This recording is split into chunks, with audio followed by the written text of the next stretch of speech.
Muy bien, continuamos con más noticias. Vamos, por supuesto, en este momento con una invitada muy especial que nos va a hablar sobre el tema de la situación de orden público, también diferentes situaciones y el panorama del país.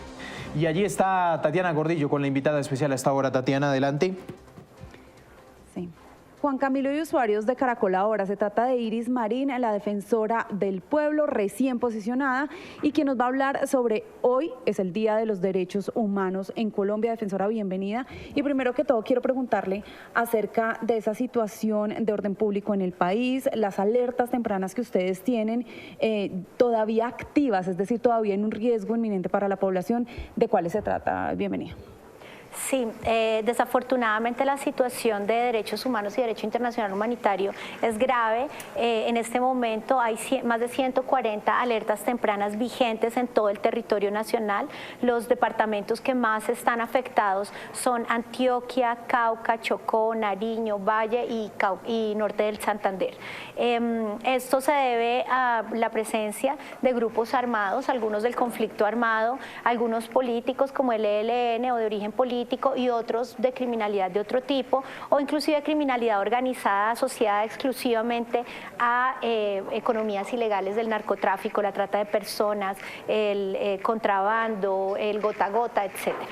Eso también afecta a Bogotá, ya que usted menciona ahí de último el tema del gota a gota, las extorsiones. ¿Qué grupos armados ilegales ustedes han encontrado en Bogotá? ¿Y hay alerta en ese momento en la capital del país? Hay una alerta temprana vigente en Bogotá que ha encontrado la presencia del Tren de Aragua y del Clan del Golfo en Bogotá, que efectivamente, como mencionas, ha cometido pues hechos de extorsión, participa en microtráfico, uso de niños y niñas, todo el tema, ha habido asesinatos de líderes aquí en Bogotá por causa de su presencia e intento de control de la población a través de estas economías ilícitas. Defensora, la escucha Juan Camilo. Defensora, gracias por estos minutos aquí en Noticias Caracol Ahora. Déjeme arrancar por el tema del Chocó. ¿Cómo está viendo la Defensoría del Pueblo la situación tan preocupante en este departamento? El Alto Comisionado para la Paz advertía que bandas del Clan del Golfo quieren tomarse a su capital, a Quibdó. Sí, desafortunadamente en los últimos días el Clan del Golfo ha entrado a tratar de tener control sobre Quibdó, donde venían haciendo presencia grupos, digamos, más pequeños, pero que someten a la población de criminalidad organizada. Y esa puja entre estos dos grupos ha generado hechos muy graves. Recientemente fueron asesinadas 4 personas, han sido amenazadas mujeres que son acusadas de tener relaciones sentimentales con los miembros de uno de los grupos, y luego las mujeres del otro bando también han sido asesinadas. Varias han salido desplazadas y una de ellas fue encontrada asesinada con muestras de violencia y tortura en días pasados. Es una situación especialmente grave por el dominio territorial en Quibdó. Pero ustedes tienen información de barrios completos que ya estén tomados por el Clan del Golfo. Por ejemplo, el barrio Kennedy, se habla mucho de la situación del barrio Kennedy.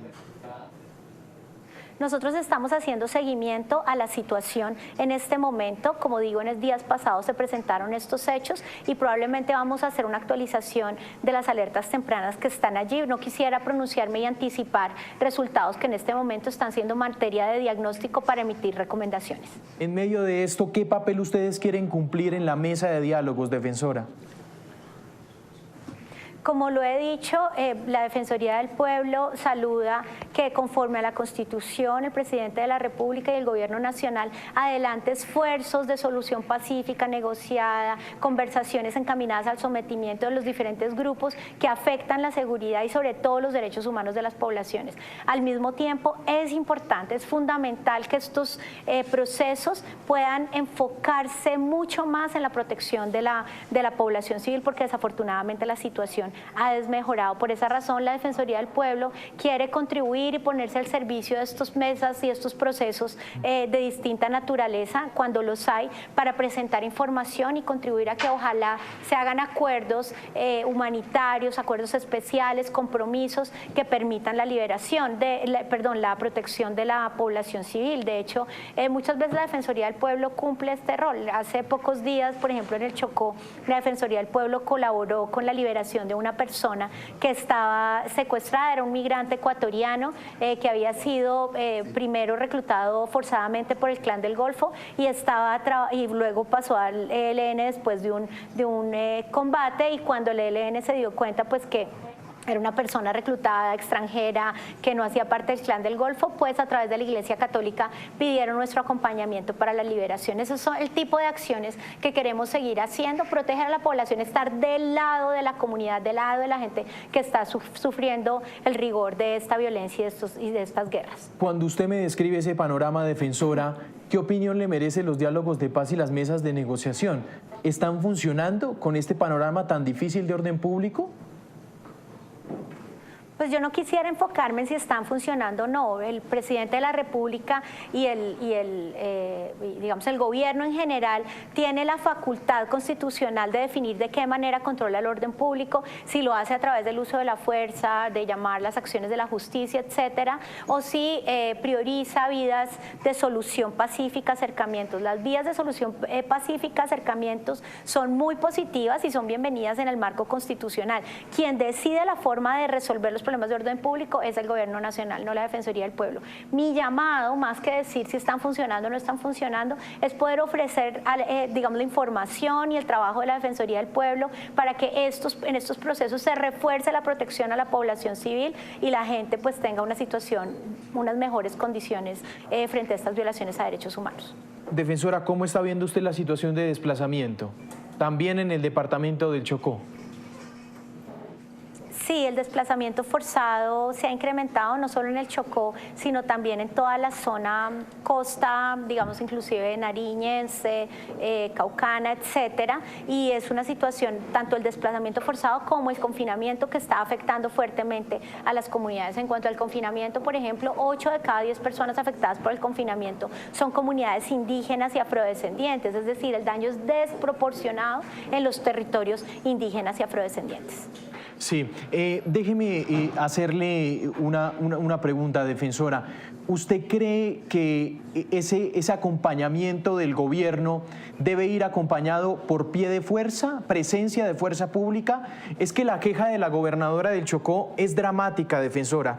Dice que no tiene fuerza pública para defender a la población, que la falta, inclusive en Quibdó, la falta de policía y fuerzas militares es crítico. Sí, como le dije, yo creo que la Defensoría del Pueblo lo va a poner a servicio de las autoridades, tanto de la gobernadora, con quien me reuní cuando estuve en el Chocó, de los alcaldes y del gobierno nacional, pero también de los actores armados, la información que tiene para que se tomen las mejores decisiones. Si es necesaria mayor presencia de la fuerza pública, puede que sí, pero como lo dije recientemente en la rueda de prensa, sí es importante redoblar el esfuerzo del control territorial, por ejemplo, en este caso en Quibdó, pero yo quiero hacer un llamado a que esa presencia no sea solo la presencia de la fuerza, aunque sea necesaria. Estamos hablando de la presencia social del Estado, de que hagamos unos acompañamientos que miren a la profundidad de las causas de la violencia y no solo, digamos, la emergencia, que a veces nos vamos ahí en las disputas entre la visión del gobierno nacional, el gobierno territorial. La Defensoría del Pueblo, más que ponerse del lado de una autoridad o de otra, quiere contribuir con su información a que hayan las mejores decisiones en pro de la protección de la población. Y eso lo evalúan las decisiones las toman las autoridades del gobierno. Defensora, voy a ir cerrando esta entrevista con lo siguiente. Es la posibilidad que tenemos de hablar con usted de un tema que nos pareció muy grave. A los periodistas y a las periodistas, en el marco de su posesión como defensora, se dieron unas declaraciones desafortunadas por parte del presidente Petro, llamando muñecas de la mafia a las periodistas del país. Quiero arrancar diciéndole si le sorprendió esa declaración. Pues me pareció inadmisible, como lo dije públicamente, me pareció inadmisible. No es mi rol estar aquí para aceptar declaraciones estigmatizantes contra medios de comunicación y particularmente contra las mujeres periodistas y en general en contra de las mujeres. Mi llamado es a que se debata a partir de argumentos y no a partir de estigmatizaciones. Pero más allá de eso, como lo dije recientemente en la rueda de prensa, yo quiero invitar a los medios de comunicación, al país en general, general a que abramos nuestra mirada y veamos también otras problemáticas muy graves. Cuando estuve en Nuquí, decía, casi se atrasa, se aplaza o se cambia el lugar de la posesión, porque había una protesta de una comunidad afectada por el cambio climático y por las inundaciones. Han perdido 15 de sus 94 casas, que es la comunidad de Termales en el Chocó. Yo quisiera que los problemas de polarización de nuestro país no sigan afectando, que desplacemos la situación grave de poblaciones y comunidades a las que no atendemos, no visibilizamos y hoy necesitan ser escuchadas por la Defensoría del Pueblo, por el Gobierno Nacional y por los medios de comunicación. Y por eso mismo arrancamos esta entrevista por el departamento del Chocó. Defensora, pero usted tuvo la oportunidad de hablar con el presidente del tema después del evento. No, señor. ¿Y le gustaría decirle algo después? ¿Hay una conversación pendiente de este tema? Porque es que a uno le da... Es que, defensora, yo quiero anotar una cosa. A uno le da la impresión de que en un acto de posesión, con una mujer al lado, defensora del pueblo, y que el presidente diga estos señalamientos, parece que la relación con el gobierno no arrancó bien.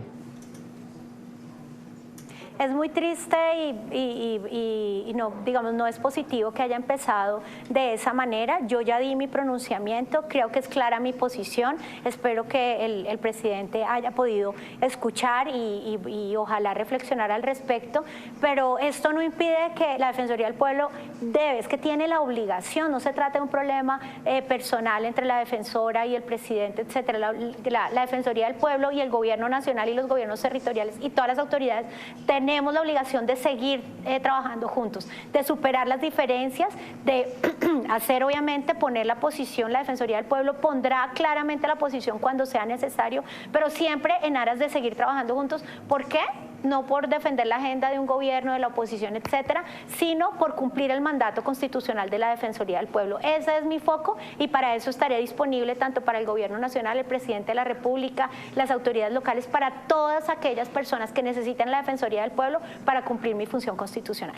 Muy bien, señora defensora Iris Marín, ha sido usted muy amable. Gracias por estos minutos aquí en Noticias Caracol Ahora. Gracias a ustedes.